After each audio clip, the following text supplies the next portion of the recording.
name is student intern Fiona. What is your name? Zach, nice to meet you. Today we're going to be doing some orthopedic tests. If anything is painful, please let me know. If you have any questions, don't hesitate to ask, and everything will be held in strict confidence. May we begin? Okay, so today we're going to start with the tests I'm about to demonstrate are for spinal cord and meninges, and the first one we're going to do is the Hermit sign. So for this one, I'm just going to have you bring your chin to your chest. Okay, you can relax. For this one, the positive is electric shock-like sensations down the spine and or through extremities, which indicates dural irritation, severe spinal cord injury, inflammation, or degeneration. The next one we're going to do is Koenig sign. So for this one, I'm going to have you lay on your back. Can you wave with your head to this side? Okay, so I'm going to bring just going to do the left leg, bring it up to 90 degrees.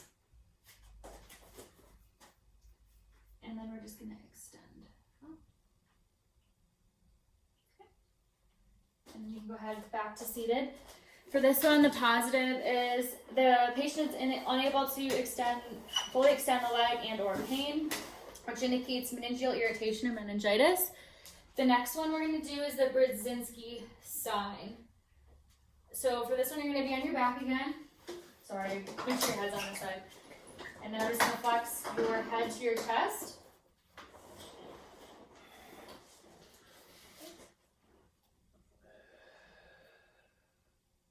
Okay. And then for this one, the positive is involuntary knee flexion, which indicates meningeal irritation or nerve root lesion. For the next ones, I will be demonstrating tests for the cervical spine structure. The first one we're going to do is Soto Hall. So I'm going to do stages like this, and I'm going to have you relax your arms at your side, and I'm going to bring your head to your chest while I exert pressure on your sternum.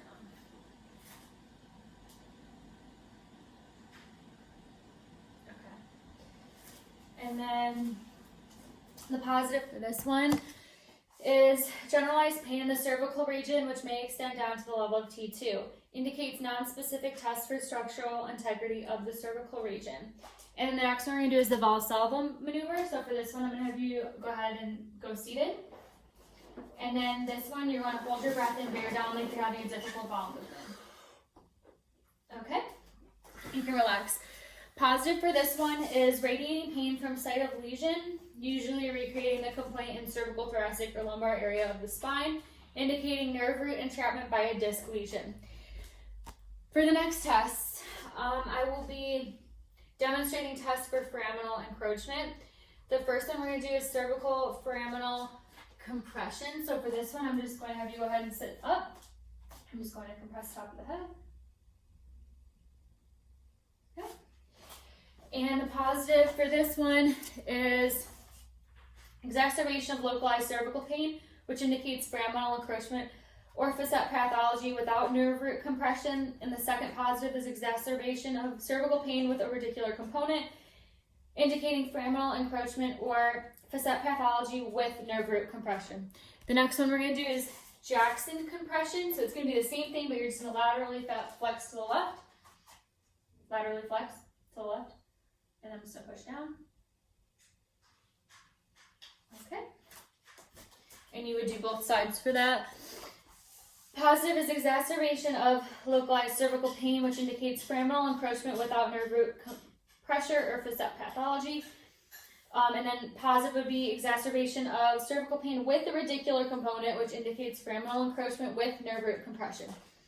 Next one is maximal cervical compression. So for this one, you're just going to externally rotate your head, and then you're going to look up to the right and laterally flex at the same time.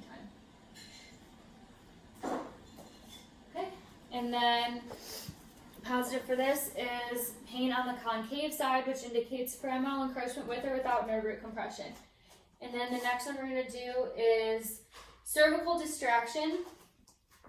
So for this one, you're going to go ahead and sit up straight. I'm just going to distract. Okay. And for this one, the positive is diminished or absence of local cervical pain, which indicates foraminal encroachment without nerve root compression. Next positive is diminished or absence or radiating pain, which indicates foraminal encroachment with nerve root compression. And the third positive is increase of cervical pain, which indicates muscular strain, ligamentous sprain, myospasm, or capsulitis. And the last one is the Backety sign.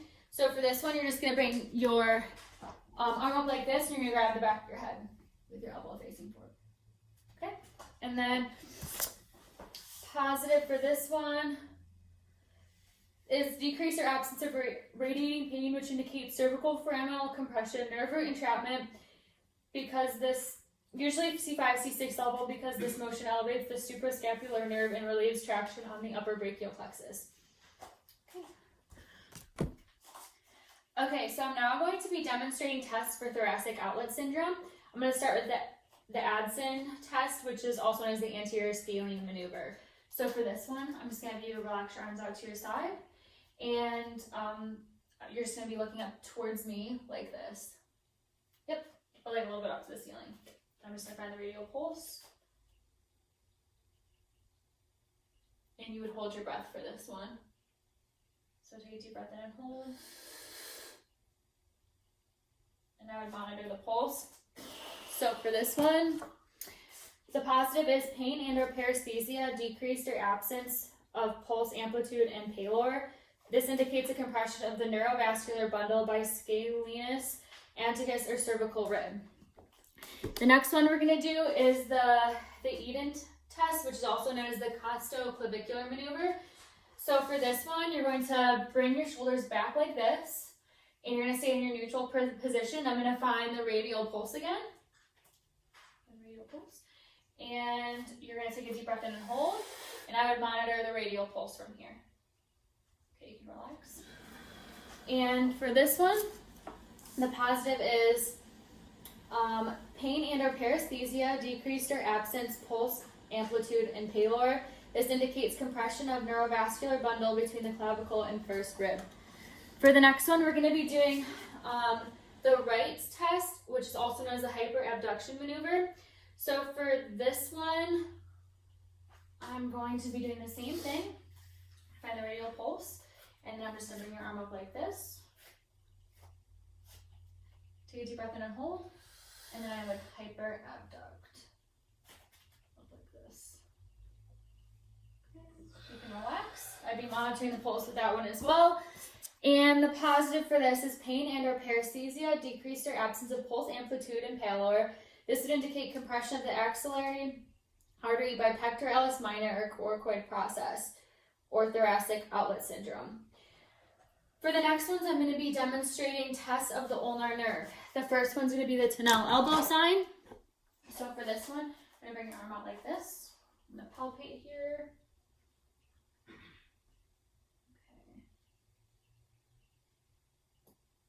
Okay, relax.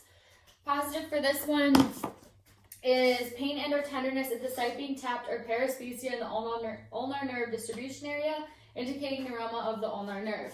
The next one is the Frommit paper test. So for this one, I'm going to hand you a piece of paper, and you're just going to grab it with your thumbs on top. Yep, just like that. And I'm going to pull it. Okay, you can relax. If you don't want the paper to slip out of their hands. For this one, the positive is that the patient is seen to flex the thumb, thereby recruiting the median nerve to compensate for apparent weakness. This would indicate ulnar paralysis due to weakness of the ulnar nerve innervated muscle abductor pollicis. Okay, the next one is, I will now be demonstrating tests for the median nerve entrapment. The first one is going to be Phelan's sign. So for this one, you're going to be going like this. You're going to be pressing your arms together. Make sure they're good. And I'm going to do prayer sign as well because they have the same positive and indication. So for the next one, you're going to do the same thing, but prayer sign. And make sure everything's good.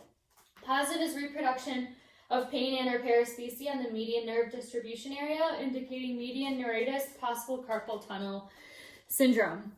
Next, we're going to do the Tinel wrist sign. So that was the positive indicator for both Phelan and prayer. Now we're going to do Tinel wrist. For this one, I'm just going to bring your hand out like this and put pinky to thumb. Palpate here, and then go ahead and relax. Just gonna. Okay. For this one, the positive is reproduction of pain, tenderness, and/or paresthesia in the median nerve distribution area, indicating median neuritis, possible carpal tunnel syndrome. For the next test, I will be demonstrating thoracic spine tests. I'm going to start with the Adam sign. So for this one, I'm going to have you stand up, and you're going to bring your hands together like this, and you're just going to bend at the waist. All right, and come back up. You can go ahead and relax. Positive, for this one I'd be looking at their back while they're doing the test for scoliosis. The first positive is that a scoliosis is observed to straighten. This would indicate a negative, which is evidence of a functional scoliosis, trauma, or subluxation. The second positive is a scoliosis does not straighten. This would indicate a positive, which is evidence of a structural scoliosis. For the next one, we're going to do the beaver sign. You're going to go ahead and lay on your back. And I'm going to have you bring your shirt up a little bit so I can see your belly button. And then you're just going to do a crunch up. Oh, not that far. Go ahead and lay on your back. Straighten your legs. And you're just going to crunch a little bit just so I can see. Right there is perfect. Okay, so for this one, positive is superior or inferior movement of the umbilicus, which indicates superior movement of the umbilicus, which is indicative of a spinal cord lesion at the level of T11 to T12 or lower abdominal weakness. Inferior movement of the umbilicus is indicative of nerve root involvement of T7 to T10. Okay, so the next test I'm going to do is Schleppelman test. So I'm going to have you go ahead and sit up for this one. And for this one, you're just going to bring your hands over your head, and you're just going to laterally flex to the right. Okay, go ahead and relax. Positive for this is pain on the concave or convex side. This would indicate pain on the concave side would indicate intercostal neuritis. Thoracic dermatomes can be evaluated in the corresponding intercostal spaces, while pain on the convex side indicates fibrous inflammation of the pleura or possible intercostal myofasciitis. And that is it.